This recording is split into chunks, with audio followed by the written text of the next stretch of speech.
ఏ road చూసినా ఏమన్నది గర్వకారణం అన్నట్టుగా అన్ని రోడ్లు కూడా గుంతలమైన పరిస్థితి ఏర్పడింది. ఒక రోడ్డుని బాగు చేసిన స్థితి లేదు. అంతేకాకుండా ఆవనగడ్డ నియోజకవర్గం వ్యవసాయ ప్రాధాన్యత గల నియోజకవర్గం. ఈ నియోజకవర్గంలో సాగునీటి కష్టాలు అన్నీ ఇన్ని కాదు.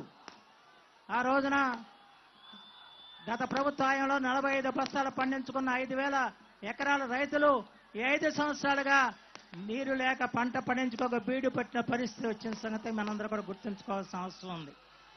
అలాగే డ్రైనేజీ మరామత్తు చేయకపోవడంతో కొద్దిపాటి వర్షాలకే పంట పొలాలు మునిగి నలుగురు ఇక్కడ ఆత్మహత్యలకి పాల్పడతాం. ఆ 4 కుటుంబాలని ఆదుకున్న ఘనత పవన్ కళ్యాణ్ గారు దక్కింది తప్ప ప్రభుత్వానికి దక్కలేదని చెప్పి మాత్రం మీ అందరికీ మనం చేస్తున్నాను.